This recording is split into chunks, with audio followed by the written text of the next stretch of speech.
안녕하세요. 금융을 거주는 여자 천덩이입니다. 요즘 어떻게들 지내고 계시나요? 우리 시장 이거 어떡할 거냐고. 이게 지금 절망을 해야 하는 건지 아니면 이 기회로 벌 좋은 타이밍인 건가? 자문을 좀 구해보려고 자산이 많은 사람들의 자산 관리를 도와주고 있는 전문가들을 찾아가서 이야기를 들어봤습니다.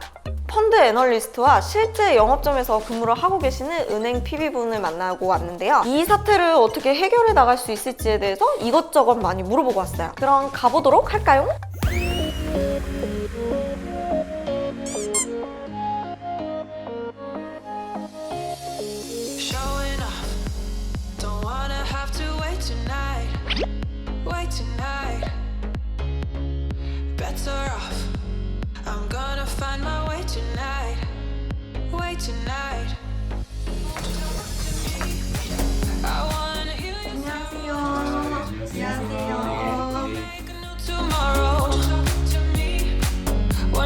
가까이 있어도 되게 민망하네.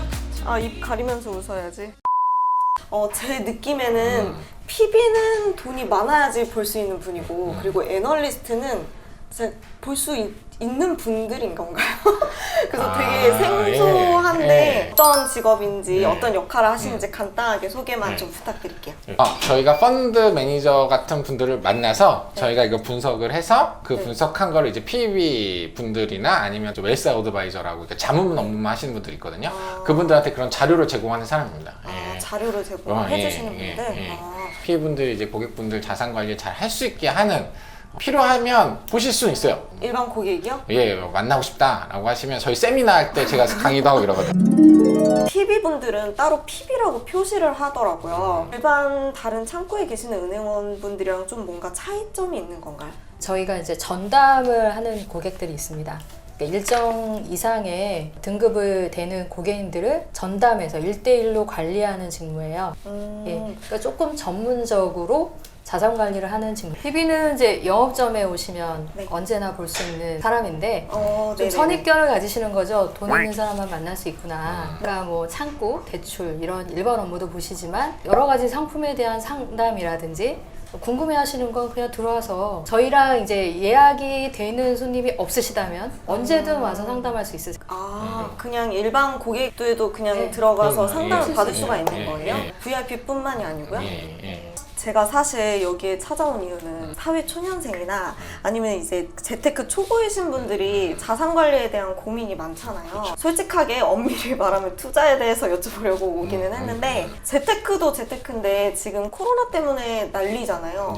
실제 시장 상황이 어떻게 돌아가고 있는지 좀. 우리나라는 좀 괜찮은 편인데 이제 바이러스가 이 전염병이 이제 엄청나게 이제 번지고 있잖아요. 사람들이 밖에 나가지를 못하는 거예요. 밖에 나가지 못하면 그러면 당연히 가게들이 장사가 더 잘 안 될 거고, 그 가게에 있는 직원들한테 월급도 못 주고, 그리고 직원들에게 월급을 못 주면 그 직원들 다시 돈을 못 쓰고, 이런 상황이 계속 악순환이 되는데, 그렇죠. 근데 우리나라는 그나마 난 편인데 미국이나 유럽은 아예 움직이질 않아요. 아예 움직이지 않는데, 중요한 건 이 전 세계 경제에서 이 미국하고 유럽의 사람들이 쓰는 소비 있잖아요. 이 사람들이 차지하는 비중이 60% 정도 되는데 그러다 보니까 이제 경제가 너무 안 좋은 거예요. 그러니까 막 주시장도 빠지고, 왜냐하면 이 사람들이 돈을 써야 기업들이 돈을 벌 텐데 이 사람들이 돈을 안 쓰니까 당연히 기업들이 돈을 못 벌고, 대표적인 게 우리나라 대한항공. 아무도 비행기 안 타잖아요. 비행기 안 타면 당연히 비행기 값을 안 낼 거고, 지금 제 친한 친구도 대한항공 기장이거든요. 근데 맨날 집에 있어요. 이런 식으로 막 소비가 안 되다 보니까 경기 자체가 침체되는 그런 현상이 지금 나타나고 있는 겁니다. 회복되기까지 시간이 좀 오래 걸릴 수도 있겠네요. 그런데 이제 그거는 치료제나 백신이 나오거나 이런 거에 따라 좀 달라질 수 있을 것 같아요. 그런데 업종마다 좀 다르지 않을까? 예를 들어서 이제 괜찮아졌어 해도 사실 지금 여행 가기 좀 무서울 거잖아요. 이런 건 좀 늦게 회복이 될 건데, 뭐 예를 들어서 가까운 뭐 카페 가서 커피 사 먹는 거부터는 사람들이 시작을 할 테니까, 뭐 업종마다 어떤 산업마다의 이제 회복 속도는 좀 다를 수는 있는데, 그래도 너무 빠르게 회복되긴 좀 어렵지 않을까? 이렇게 생각은 하고 있습니다.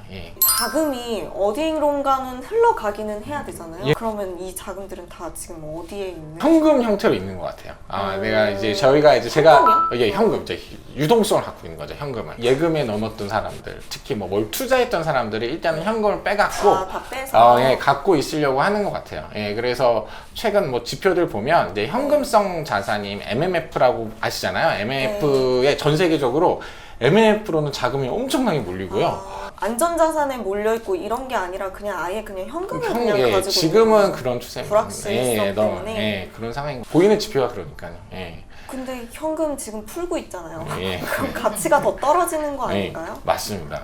그러다 보니까 요즘에 그 회사명 얘기해도 되나요? 넷플릭스 이런 거 있잖아요. 네. 예. 넷플릭스 주가는 지금 엄청 높아요. 엄청나죠. 예. 아마존, 넷플릭스. 뭐, 예, 맞아요. 예. 이런 거는 바이러스가 계속 돼도 이런 회사는 먹고 살 수 있구나 하는 쪽으로 지금 돈이 다시 들어가기 시작하는 시점인 것 같아요. 그런 걸 찾아서.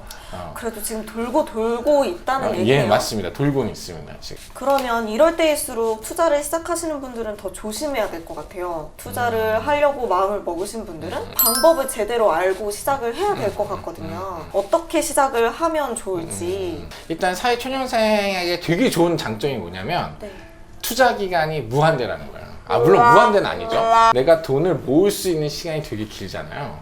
투자에 있어서 진짜 중요한 거는 뭐 인사이트도 필요하고 뭐 워렌 버핏이나 막 이런 막 유명한 사람들처럼 남들이 못 보는 걸 보고 막 이런 것도 되게 중요하지만 진짜 중요한 건 돈보라고 하는데 버틸 수 있는 힘이 있느냐인데 그 버틸 수 있는 힘은 바로 시간이거든요. 좀 자신 있게 주식형 펀드라든지 이런 데 적립식으로 들어가셔도 될 것 같아요. 세상이 망한다. 현금만 두고 있는 게 맞죠. 현금만 두고 있거나 금을 두고 있거나 이런 게 맞는데 그래도 이 지구가, 이 인류가 코로나를 이겨내고 나서 천천히라도 회복이 된다라고 했을 때 여유롭게 이 시장을 볼 수가 있고 여유롭게 투자를 할 수 있다 라고 하시면 저는 적립식 펀드를 시작하시는 것도 방법이지 않을까 이렇게 생각이 들어요. 투자의 시점은 적립식에는 언제나죠. 적립식은 그냥 아무 때나 들어가도 된다. 그러면 투자라는 거는 이거를 어떤 거를 투자라고 얘기를 하는지도 사실 좀 짚고 넘어가야 될 것 같기는 하거든요. 예. 근데 사실 예금을 투자하는 것도 투자예요. 투자라는 건 말 그대로 돈을 벌게 하는 게 투자다라고 저는 생각을 하고 있고 그러면 그게 예금이 들어갈 수도 있고 아니면 요즘 뭐 한동안 핫했던 이제 뭐 아파트, 청약 네. 이런 것도 투자가 될 수가 있고 그 다음에 채권을 살 수도 있고 회사채를 살 수도 있고 뭐 삼성전자라든지 주식을 살 수도 있고 사실 맘만 먹으면 그냥 현금을 가지고 뭔가를 한다 돈을 가지고 뭔가를 한다는 게 저는 투자라고 생각을 합니다. 보통 우리 공부하면 시간을 투자한다라고 얘기하잖아요. 네. 예, 그런 똑같은 개념으로 돈으로 뭔가를 한다라는 게 저는 투자라고 투자. 라고 생각합니다. 사실 예금 같은 경우는 지금 금리가 요즘 얼마나 하나요? 1년짜리 얼마나 금리가? 나요? 연 1.3%? 예. 그 전입니다. 네, 그래서 그래도 아직 1%기는 하네요. 제가 느끼기에는 이 다음 단계로 넘어가야 될 시점이라고 생각을 하고 있거든요. 예. 예금 바로 다음 단계로 해볼 수 있는 투자 상품들이 어떤 것들이 좀 있을까요? 고객님마다 다 다양하겠지만 네. 그냥 천덩이님처럼 사회 초년생이 오셨다 저 사회초년생 아닌가요? 아닌 것 같아요. 이제. 네. 시간에 투자하는 거가 가능하신 세대거든요. 은퇴를 앞두고 있는 분들은 적극적인 투자를 해드릴 수가 없죠. 그런 시장의 변동성을 이길 수 있는 시간이 별로 없거든요. 사회초년분이나 투자를 처음 시작하시는 분들한테 저희가 안내 드릴 때는 금리를 들어보셨지만 적은 들고 저성장인 상황에서 예금으로는 빠르게 굴리실 수 있는 상황은 아니시거든요. 좀 자산을 굴릴 수 있는 소액으로 만들어갈 수 있는 방법은 적립식 투자를 하시는 게 가장 좋은 방법이시라고. 네. 지금은 작게 느껴지는 자산이지만 그렇게 잘 굴리신다면 큰 자산이 되실 거고요. 이게 시작은 적립식으로 투자하시는 거라고 생각하거든요. 물가 대비해서 늘어나지 않는 가치만 지키면서 돈을 모으시는 건 의미가 없으시거든요. 그래서 좀 더 이제 방법적인 논에서 보면은 이제 US 달러로 표시된 좀 회사채 이런 거에 적립식으로 투자하셔도 되거든요. 예를 들면 지금 적립식으로 투자가 가능해요? 그럼요. 펀드를 활용하면 적립식으로 투자할 수 있습니다. 그래서 위험한 채권 말고요. 네. 그래도 뭐 어느 정도 뭐 S&P 뭐 이런 국제 신용 평가사에서 얘는 그래도 투자 적격 채권이야 라고 등급을 매긴 회사들 그런 회사들 지금 금리가 한 4% 정도 나와요. 결국 채권은 그 안에 채권은 이자가 계속 쌓일 거잖아요. 네. 예, 그 이자가 결국 그 펀드 안에 계속 쌓이는 거거든요. 그래서 시간이 지나면 그 기준가라고 하는데 그 수익률을 보게 되면 변동성은 있는데 그래도 우상향하는 모습을 보실 수가 있어요. 조금 내가 너무 보수적이야. 나는 네. 그런데 예금 금리는 너무 낮아. 라고 하면 그런 걸 선택할 수 있을 것 같아요. 그런데 그게 우리만 그런 건 아니에요. 우리보다 저금리가 빨리 온 나라가 있거든요. 예를 들어서 네. 대만에서 되게 유행했던 게 그런 해외 채권들 있잖아요. 달러 표시로 된 회사채를 가지고 재테크하는 게 유행을 했었고, 홍콩도 마찬가지예요. 홍콩도 우리보다 금리가 빨리 낮아졌는데, 네. 그래서 그런 펀드에 모든 사회초년생들이 되게 적립식을 뭐 많이 투자하는 게 최근까지도 되게 유행이었어요. 그래서 그런 부분들은 아마 우리나라도 이제 금리가 예금 금리가 1%까지 떨어졌기 때문에 아마 근데 네. 왜 달러 통화를 해야 되는 거예요? 달러 통화를 해야 되는 이유는 없는데 달러로 표시된 채권을 하게 되면 좀 종류도 많고요. 높은 금리의 채권을 투자를 할 수 있기 때문에 달러로 표시된 걸 활용하시는 게 너무 좋아요. 예. 이런 해외 투자하는 채권 1,000개, 2,000개가 쌓여져 있는 펀드가 있어요. 근데 네네. 그런데 가입을 하시게 되면 원 달러 환율도 고정을 시킬 수가 있기 때문에 환 위험도 없이 좀 편하게 투자하실 수가 있죠.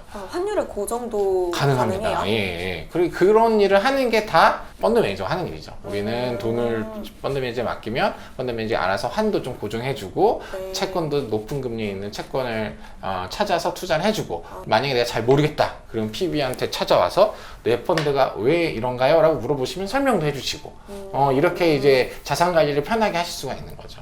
채권에 투자하는 거랑 주식에 투자하는 거랑 뭐 어떤 게 가장 큰 차이점이 있는지. 일단 주식 투자자하고, 네. 그러니까 이게 뭐 주식이라는 게 뭐 주식형 펀드일 수도 있고, 뭐 그냥 진짜 주식을 사시는 걸 수도 있고, 아니면 네. 채권을 투자하는 거하고 채권형 펀드 투자를 하는 사람들은 사실은 시장을 바라보는 관점이 다른 것 같아요. 예를 들면 삼성전자 주식을 사는 사람이에요. 삼성전자가 돈을 더 많이 벌게 되면 내가 나중에 더 배당을 많이 받거나 아니면 내 주가가 올라갈 거라고 기대를 할 수가 있게 되죠. 네. 그런데 내가 삼성전자의 주식이 아니라 채권을 갖고 있는 사람이야 라는 사람 입장에서는 삼성전자가 어느 날 갑자기 현금을 가지고 공장을 짓는데요. 물론 나중에 삼성전자가 돈을 많이 벌어서 이자를 넉넉하게 빠지지 않고 줄 수 있다라는 건 긍정적인 거지만 좀 뭐라고 할까, 기업이 망하지만 않으면 상관없다 이런 관점으로 가는 거고요. 이게 망했을 때가 원금 손실인 거죠? 그렇죠. 예, 참 망했을 때 원금 손실, 망하지 않으면 당연히 원금하고 이자를 항상 돌려받으니까. 이자 이런 건 꼬박꼬박 주나요? 그럼요. 이자를 안 줘도 망하는 거예요. 이자를 밀려도 부도 디폴트예요. 그러니까 이자도 무조건 줘야 됩니다. 근데 돈을 번다고 큰 돈을 벌려면 부동산을 좀 해야 하지 않나요? 내가 가진 돈에서 은행에서 빌린 돈을 합쳐서 이제 투자를 하면 큰 돈을 이제 얻을 수가 있는 그런 네. 기회가 생기기 때문에 부동산을 많이 하는 것 같은데. 그런데 이제 지금은 이제 대출받기가 너무 어려워졌고요. 예, 지금 너무 많은 규제가 있는 상황이고 실제로 부동산보다 더 수익률이 높은 자산이 많아요. 예, 대표적인 게 주식 같은 자산인데 앞에 보시면 요 차트가 압구정 현대아파트 실거래 가격이에요. 예, 그리고 이 위에 보이는 차트는 나스닥 지수인데 네. 예, 물론 압구정 현대아파트도 가격이 많이 올랐는데 예, 그런데 주가가 훨씬 더 많이 오릅니다. 근데 당연히 보시는 것처럼 나스닥 지수는 되게 왔다 갔다를 많이 하죠. 네. 예, 그리고 그 다음 차트 보시면 우리나라 전국 아파트 거래가, 아파트 평균 가격 지수하고 미국의 S&P 500 지수가 있는데 보시면 아파트 가격도 많이 오르긴 했는데 좀만 변동성을 버틸 수 있으면 이렇게 주식으로도 뭐 종목을 고르지도 않고 그냥 지수에 투자했는데도 이렇게 큰 돈을 벌어가실 수는 있습니다. 예. 그래서 꼭 제가 말씀드리고 싶은 건 부동산만이 답이 아니다. 물론 부동산이 맞는 사람도 있고 부동산에서 더 좋은 기회를 찾는 사람도 있지만 사실 평균적인 투자자라면 충분히 주식시장에서도 좋은 성과를 낼 수가 있다. 이 말씀을 드리고 싶은 겁니다. 금융회사에 가는 거를 되게 우리나라 사람들보다 좀 편하게 생각하는 것 같아요. 또 그런 단편적인 예가 뭐 홍콩을 가보면 제가 이제 저희 스탠다드 차타드 은행이잖아요. 저희가 스탠다드 차타드 그룹인데 아신지 모르겠는데 홍콩 지폐를 저희가 발행을 해요. 지폐를 하는 발행하는 은행이에요. 여기가요? 예, SC 제일은행의 스탠다드 차타드가 이렇게 홍콩 지폐 보면 스탠다드 차타드가 적혀 있는 지폐. 홍콩에 제가 출장을 이제 가끔 가는데 가서 보면 주말에도 은행에 줄을 이렇게 서 있어요. 그 사람들을 투자 상품에 가입을 하려는 거야. 평일에 너무 바쁘니까 내가 갖고 있는 자산을 상담받고 내가 관리를 하기 위해서 줄을 서서 기다려요. 우리나라에서는 상상도 할 수 없는 일이죠. 줄을 서서 기다려요? 예, 줄이 생각보다 깁니다. 우리나라는 달력 받으실 때 줄 서서 기다려요. 예. 좀 놀라운 게 택시에도 펀드 광고가 있고요. 이렇게 고속도로 달리다 보면 이렇게 큰 간판에도 뭐 인컴 펀드, 뭐 아니면 자산 배분 펀드 이런 거에 대한 관심이 진짜 많아요. 광고를 되게 적극적으로 하네요. 저렇게 투기를 조장을 해도 되나 약간 이런 느낌인데 그 투기 상품이 아니거든요. 투자 되게 상품이니까. 자산 관리 상품이고 자산 관리 예, 상품이니까. 그 다음에 투기와 투자의 가장 큰 차이가 위험을 관리하느냐 관리하지 않느냐는 건데 그렇게 이제 광고를 많이 하는 상품들은 큰 위험의 상품을 관리하는 게 아니라 예금 대안으로 하는 상품을 많이 해요. 스탠다드 차타드 홍콩에 있는 친구랑 얘기를 하다가 야, 왜 홍콩 사람들이 펀드를 이렇게 많이 하냐, 부동산 가격이 너무 비싸서 일반인들은 살 수가 없어. 그러면 이 사람들은 노후를 위해서 뭔가 투자를 해야 되는데 그게 이러한 펀드들이야. 그래서 많은 사람들이 채권형이라든지 리츠라든지 그러니까 그런 펀드를 통틀어서 인컴 펀드라고 얘기하거든요. 어느 정도의 수익률을 추구한다. 뭐 보장을 수익률을 추구하는 뭐 4에서 5% 정도의 수익률을 추구하는 펀드들 엄청나게 인기가 많아요. 그 나라가 왜 그런 상품을 찾느냐? 금리가 제로기 때문이죠. 제로. 싱가포르도 그렇고 대만도 그렇고 특히 일본도 진짜 심합니다. 그런 게. 채권은 제가 회사에다가 돈을 빌려준 거고 그렇죠. 주식은 동업자가 되는 거죠. 그럼 이제 내가 조금 더 위험을 감수를 할 생각이 있다. 예. 근데 지금 솔직히 말씀을 드리면 많이 내려갔잖아요, 주가가. 예, 많이 그래서 내려갔습니다. 지금 많은 분들이 동학 개미 운동에 맞습니다. 예, 참여를 하고 예, 계시는데 예. 나도 여기 동학 운동에 참여를 해도 될지. 저는 뭐 기간만 길게 가져갈 수 있으면 당연히 좋다고 생각을 하고요. 기간을 길게요? 예, 나쁜 현상이냐? 뭐 이거를 뭐 사람들이 약간 좀 이렇게 풍자하는 그림도 짤도 많이 돌아다니잖아요. 예, 그런데 저는 이건 되게 긍정적인 현상인 것 같아요. 이렇게 뭔가 내가 단순히 이걸 투기를 한다라는 게 아니라 내가 이 기업의 가치에 좀 장기간 좀 묻어두겠다. 투자라는 관점에서 본다고 하면 저는 이게 되게 나쁘지 않은 것 같고 우리나라 주식시장이 전 세계 주식시장에서 차지하는 퍼센트지가 2%가 안 돼요. 근데 우리 이 2%의 모든 자산을 넣죠. 그리고 2%가 다 느는 것도 아니에요. 그 2% 중에서 종목을 하나 찾아요. 그러면 그거를 찾는다는 얘기는 뭐냐면 99.9%의 투자계를 내가 선택하지 않겠다라고 선언하는 거예요. 이때 최대한 포트폴리오, 예, 여러 포트폴리오를 개로 나눠서 하는 게 되게 좋아요. 그래서 여러 개를 나눈다는 게 투자 상품을 여러 개를 갖고 가는 게 아니라 그 투자 상품이 그 여러 지역을 커버할 수 있는 투자 상품이라고 하면은 충분히 그게 하나의 선택지가 될 수 있는 거죠. 포트폴리오를 짜야 된다고 해서 미국, 일본, 뭐 지금 뭐 일본 주식 안 좋지만 뭐 미국, 뭐 일본, 뭐 중국, 한국을 투자를 했어요. 그런데 미국에서 돈을 많이 벌었는데 나머지 지역에서 돈을 다 잃었어요. 그러면 두 번째 행동해야 될 게 있는데 리밸런싱을 하셔야 돼요. 번 돈을 가지고 일부 수익 실현해서 돈을 잃은 데 있잖아요. 거기다 다시 투자를 하시면 돼요. 그러면 내가 들어간 금액보다 투자 단가가 떨어질 거잖아요. 싸게 살 수 있죠. 예. 그럼 시간이 지나면 여기서 또 수익이 나겠죠. 그럼 가만히 놔두면 안 되고 또 일부를 수익 실현하고 빼가지고 또 다른 데에 넣는 과정을 계속 하는 게 바로 자산 관리고 그게 진정한 의미에서 포트폴리오 관리예요. 다만 어떤 회사가 좋은 회사인지 우리가 전문 지식이 없이 고르기가 너무 어렵잖아요. 그렇기 때문에 이게 펀드 같은 걸 통해서 투자하는 것도 방법이에요. 만약에 본인이 잘 고를 수 있다라고 하면 본인이 하시는 게 좋고요. 근데 그게 아니다라고 생각하면 펀드를 활용하시는 것도 되게 좋아요. 우리나라에서 이제 주식을 투자하게 됐을 때 종목이 제한적이에요. 코스피 뭐 코스닥 합쳐서 막 2,000개 가까운 종목이 있다라고 얘기는 하지만 이 범위를 좀 글로벌, 그냥 전 세계로 가보면 사실 되게 투자할 수 있는 게 많아요. 예, 그런 관점에서 그런 걸 내가 혼자 할 수가 없으니 이제 펀드를 활용하시는 것도 좋은 방법인 거죠. 예. 증권회사에서 펀드를 하는 거랑 은행에서 펀드를 하는 거랑 좀 차이가 있는 건가요? 면밀히 따지면 차이는 없습니다. 차이는 없고요. 다만 이제 증권회사에 가시면 아무래도 이제 공격적인 성향의 분들이 많이 오기 때문에 좀 더 이제 위험한 상품을 많이 추천하는 경향은 있습니다. 기본적으로 그런 사람들에게 맞춰서 상품이 많이 좀 판매가 되고 있는 상황입니다. 그 은행에 있는 분들은 오히려 좀 보수적인 분들이 많이 오기 때문에 그 은행에서 판매하고 있는 상품 라인업 자체가 조금 보수적인 형태가 많이 있고요. 증권사에 가는 사람들이 좀 큰 대박을 노리고 가시는 분들이 많기 때문에 그런데 은행에서는 보수적이라고는 얘기를 하셨지만 사실상 DLS, DLF, 라임 이거 다 은행에서도 했었잖아요. 예. 어떻게 생각을 하시는지. 먼저 저희 은행에서는 지금 최근에 문제내고 있는 상품들은 판매하지 않았고요. 저는 우리나라에 있는 은행들이 어떻게 보면 좀 배워가는 과정이 아닌가, 성장통의 한 경험이 아니었나. 물론 이제 피해를 보신 분들 너무 안타깝고 그런 일이 다시 일어나면 안 되지만 그런 과정이 아니었나라는 생각이 들고, 사실 저희 은행은 이제 그런 상품을 판매를 하지 않았어요. 정확하게 말씀드리면 판매를 할 수가 없었습니다. 왜냐하면 저희가 리스크위원회가 있는데, 이런 상품들의 특징이 뭐냐면 내가 기대하는 수익 대비 가장 안 좋은 상황이 됐을 때 잃어야 되는 금액, 그러니까 리스크가 너무 큰 상품들입니다. 최근에 그런 상품들은 내가 기대할 수 있는 수익이 뭐 4%, 5% 많으면 한 8, 9%인데 만약에 손실이 나게 되면 원금을 다 잃는 구조의 상품이에요.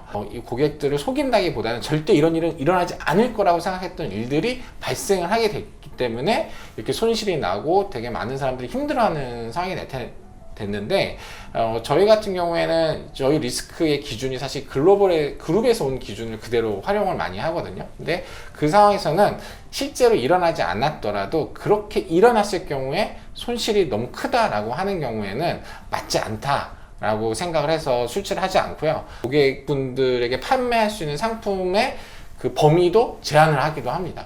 그래서 좀 리스크를 타이트하게 관리를 하는데, 제 생각에 우리나라 시중은행들도 아마 점점 더 이렇게 좀 변해가고 있거든요. 그래서 이번 기회를 통해서 좀 리스크 관리가 좀 한층 더 좀 강화되지 않을까 이렇게 생각을 하고 있습니다. 그 수익률 치고는 리스크가 너무 컸던 것 같아요, 이번 거는. 예, 맞습니다. 그렇기 때문에 항상 투자 가입하실 때 물어보세요. 내가 이거를 투자했을 때 최대로 손실을 얼마까지 볼 수가 있느냐. 그게 중요하군요. 예, 중요합니다. 그러니까 좀 비대칭이 심하잖아요.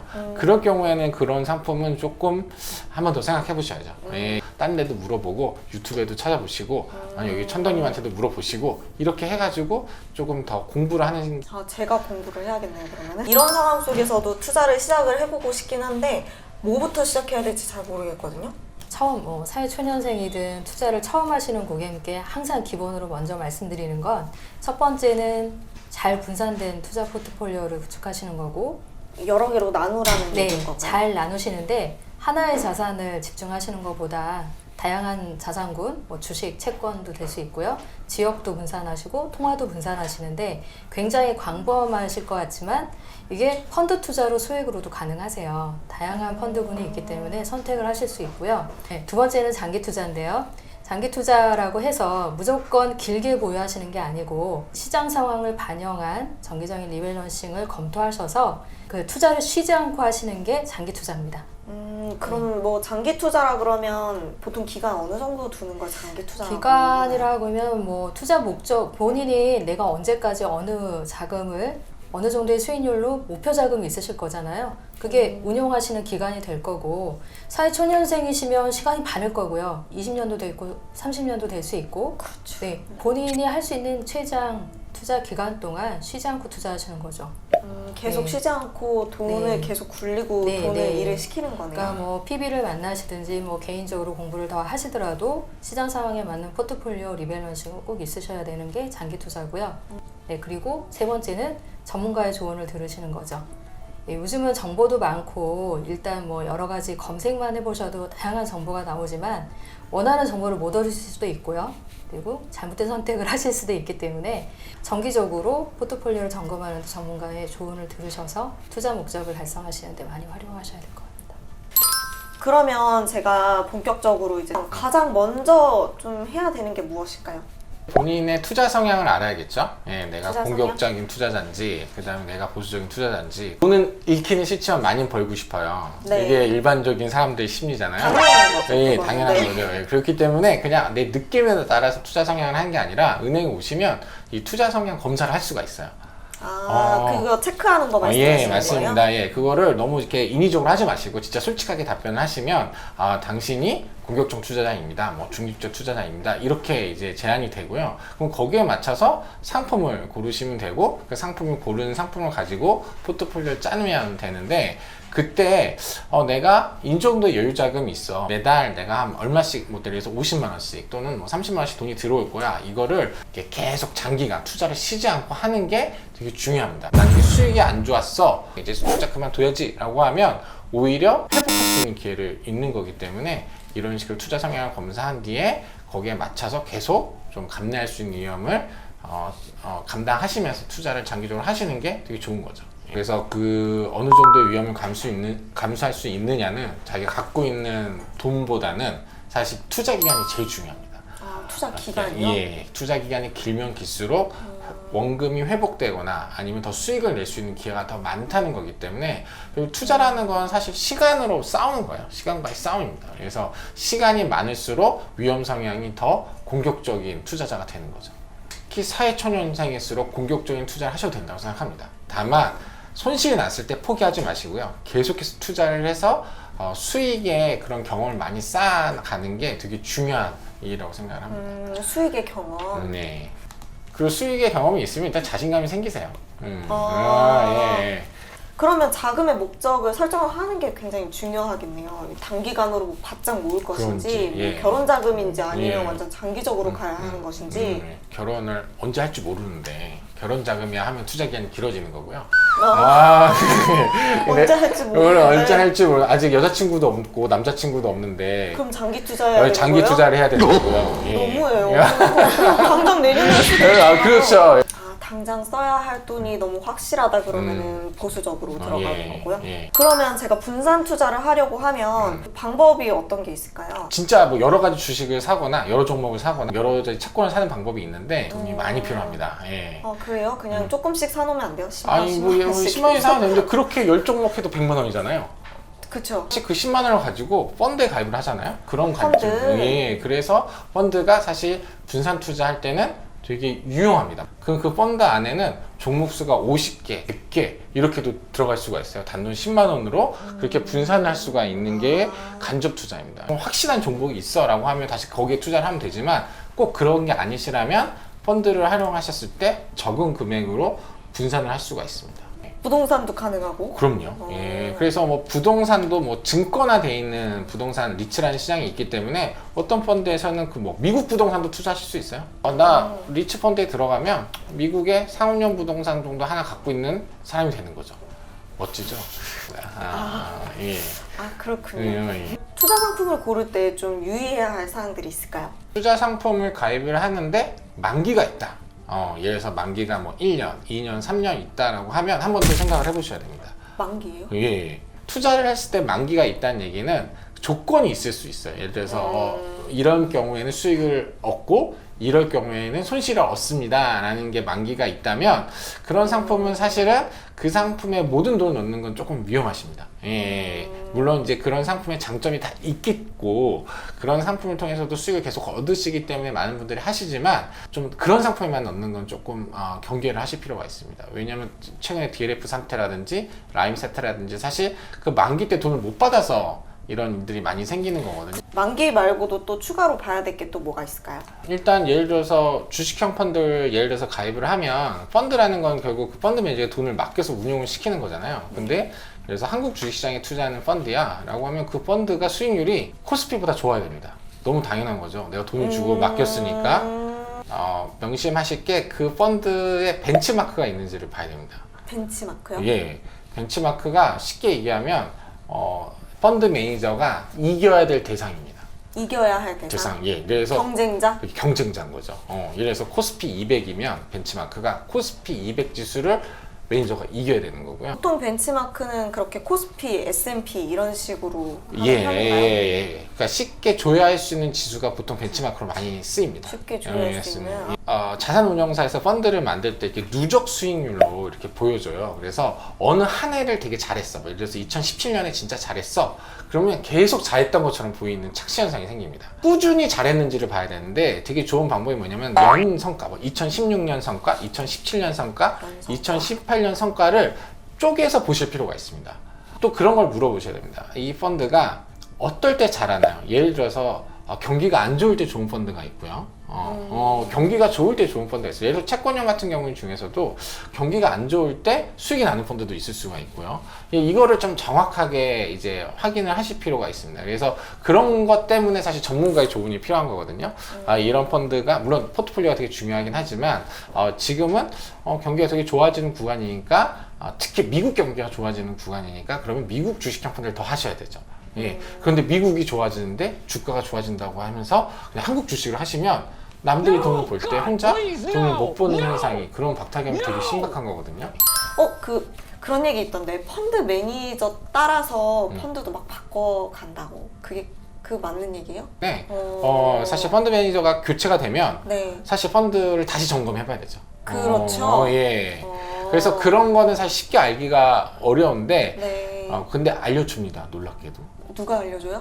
그 가입할 때 메일 주소 적잖아요. 매니저 바뀌면 매니저 바뀌었다고 메일 보내줍니다. 근데 안 보시죠? 네. 네, 안 보죠? 근데 이걸 보셔야 적었는지도 된다. 몰라요. 예. 보내줍니다. 매니저 운용력이 바뀌거나 아니면 펀드에 뭔가 변화가 있어 라고 하면 당연히 투자자한테 알려주게 돼 있기 때문에 그게 의무예요? 예. 그래서 다 금감에서 그런 거 보면 공부가 되겠네요. 예. 그리고 모르면 그거 들고 PB한테 찾아오십니다. 이게 뭔가요? 모르면 이제 물어보러 예, 오면 오시면 되는 됩니다. 거죠. 예. 그럼 잘하는 펀드 매니저를 따라다니는 게 실제로 가능한 일이네요?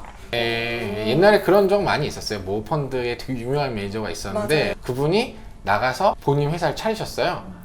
그랬더니 많은 투자자들이 그 펀드로 가셨어요. 네, 그런 경우가 많이 그런 있습니다. 경우는 예. 많이 있겠네요. 네, 그리고 해외에도 많이 있습니다. 그런 일들이.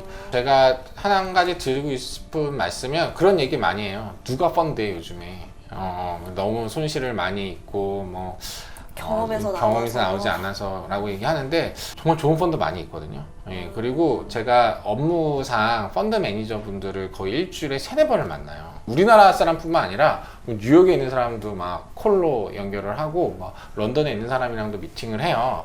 근데 그런 분들 보면 다 나름대로 투자의 철학이 있고요. 투자 철학이 있고 정말 신이 성실하게 고객의 돈을 불리기 위해서 노력하시는 분들이 정말 많이 있습니다. 그리고 실제로 성과도 그렇게 나오는 펀드가 많이 있고요. 근데 너무 한국 주식만 해야지 아니면 미국 주식만 해야지 라고 하다 보면 그 몰입되게 돼서 이렇게 넓은 선택권을 포기하는 경우가 많이 있거든요. 그런데 좀 많이 찾아보시면 되게 좋은 꾸준히 수익을 잘 내는 그런 매니저들 많이 있습니다. 저희가 추천드리는 펀드 중에서는 매니저분들이 예를 들어서 40년 가까이 한 펀드를 운영하신 분도 계세요. 한 펀드를 40년 동안요? 예. 그리고 40년 동안 몇 해 빼놓고는 계속 아까 벤치마크를 계속 이기는 운영을 하신 분들.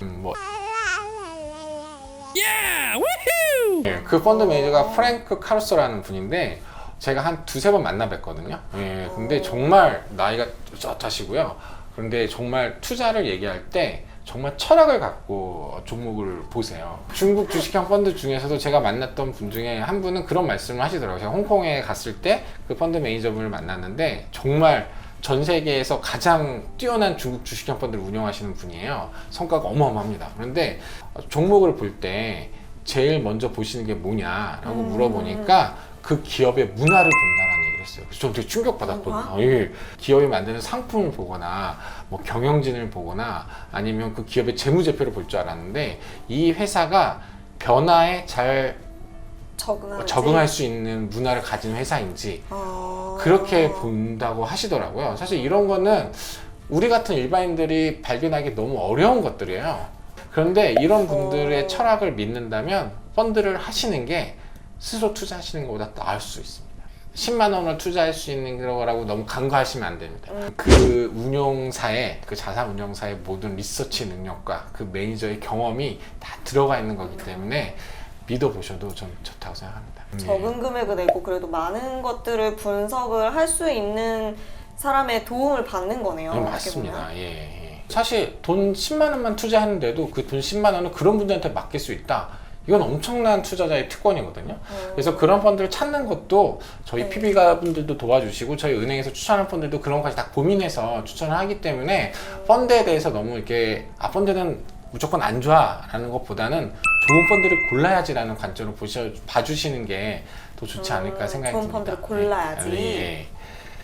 일반 은행 창구랑은 조금 많이 다른 것 같아요. 일반 창구도 있고 그 다음에 이제 안에 이렇게 들어와서 자산 관리를 좀 진지하게 받을 수 있는 공간들이 좀 많은 것 같더라고요. 그래서 이쪽으로 찾아와 봤고, 근데 저는 지금 되게 소액인데 이런 소액인 저 같은 사람들도 와서 상담을 좀 받을 수가 있을까요? 네, 물론입니다. 그리고 모바일 뱅크나 이런 걸로 접근하셔서 투자 성향 분석이든 뭐 포트폴리오를 혼자 짜볼 수도 있으시겠지만 뭐 여러 가지 전문 용어도 좀 힘들고 시장 상황에 대한 분석도 나름 하시겠지만 전문가의 조언은 꼭 필요하시거든요. 일반 창구, 그러니까 뭐 저희 반포 WM 센터도 일반 창구, 뭐 PB존 이렇게 나눠져 있긴 하지만 일반 창구 직원들도 상담이 가능하시고요. 그리고 PB와의 상담은 언제든 요청하실 수 있으세요. 자격이 정해진 거나 그런 건 전혀 없으시고요. 그리고 저희 반포 WM 센터는 이름에서 말하듯이 자산 관리를 중점으로 하는 영업점인데 일반 영업점처럼 창구, 대출 같은 일반 업무도 보실 수 있고 보다 좀 특화된 자산 관리 서비스를 중점으로 하는 영업점이 같이 있거든요. 지금 코로나 때문에 저희가 실시를 못하고 있는데 네. 예, 매주 화요일 오후 2시에 여러 가지 다양한 주제를 갖고 세모, 세미나, 시황 전달, 그러니까 시황이라면 뭐 경제 상황이나 이런 애널리스트를 모시고 시황 전달도 하고 그게 특별한 자격이나 이런 건 없으시고요. 요청만 하시면 네. 예, 오후 2시에 오시기만 하시면 되거든요. 네. 네, 일단 저희가 이제 장소적인 면에서 뭐 인원이 좀 제한이 있을 수는 있지만 현재는 저희가 한 2달 정도 실시를 하다가 코로나 때문에 지금 못하고 있어요. 시절이 오면 다시 세미나를 시작할 거고요. 고객님들 저희한테 그냥 전화를 요청하시거나 지점에 오셔서 참석 신청을 하시면 언제든 와서 들을 수 있으십니다. 그리고 코로나 때문에 요즘에 웹 세미나도 하고 있어요. 아, 그래요? 네, 그래서 한 2주 전에부터 저희가 시작을 했는데, 네. 그래서 뭐 은행 홈페이지에 가서 이제 신청 남기시면 2주에 한 번 정도는 이렇게 저녁 시간에 네. 접속해서 보실 수 있는 세미나도 저희가 시작을 했습니다. 예. 아, 이 편집 어떻게 하시는 거? 그러니까요. 어마어마할 것 같은데. 모르겠어요. 어떻게 잘 해보겠죠 뭐. 저도 처음 하는 거여서. 여기 보시면 뉴욕이라고 적혀 있습니다. 전 지금 뉴욕에 있어요. 뭐예요, 근데? 저희 은행 컨셉이에요. 컨셉이에요? 네, 회의실에 다 도시 이름을 적어놔요. 예, 아, 건너편 도시 이름으로? 방은 뭄바이고요. 서울도 있고요. 두바이도 있고요. 세계 여행 가지도 못하는데 네. 이런 데 와가지고 좋은 말씀 감사드리고요. 이렇게 시간 내주셔서 너무 감사해요. 저뿐만이 아니라 이제 제 구독자분들, 제 영상을 시청해주시는 분들이 궁금해할 만한 내용들로 제가 그냥 중간에 계속 질문을 드렸는데 그래도 잘 답해주신 것 같아요. 많은 분들이 금융회사에 찾아가는 것 자체를 되게 좀 어렵게 생각하시는 것 같아요. 근데 이번 기회를 통해서 이제 투자 상품 가입을 하거나 뭐 자문이 필요하거나 자산 관리가 필요하다고 싶으면 이제 언제든지 은행은 열려 있으니까 여기를 잘 이용을 해주셔서 상담을 많이 해주셨으면 좋겠습니다. 저는 그러면 여기에서 마치도록 하고 저는 다음에 그냥 와서 또 상담을 받으러 오도록 하겠습니다. 저도 도움이 좀 필요한 사람이어가지고요. 감사합니다. 감사합니다. 이렇게 해서 네. 자, 다녀왔어요, 여러분. 제가 외부 촬영은 좀 처음이다 보니까 진짜 어색하고 쑥스럽고 못생기고 아주 난리가 났어요. 에이찬. 처음엔 투자, 자산 배분 이런 거 물어보려고 갔던 건데 너무 많은 이야기를 들어서 머릿속에 하나도 안 남... 다시 재생하시면 되죠. 투자 관련된 이야기는 좀 많이 조심스러운 편인데 이런 시국에는 투자가 필수가 돼버린 것 같아요. 그래서 저도 좋지만 이제 실제 전문가들의 이야기를 들어보는 것도 중요하다 생각이 들어서 이렇게 준비를 해봤고요. 안전한 성향이신 분들도 꼭 투자 상품이 아니더라도 자산 관리를 어떻게 하면 좋을지 고민을 하는 계기가 되었으면 좋겠습니다. 저는 다음 영상에서 또 유익한 정보를 들고 오도록 하겠습니다. 감사합니다, 여러분. 안녕히 계세요.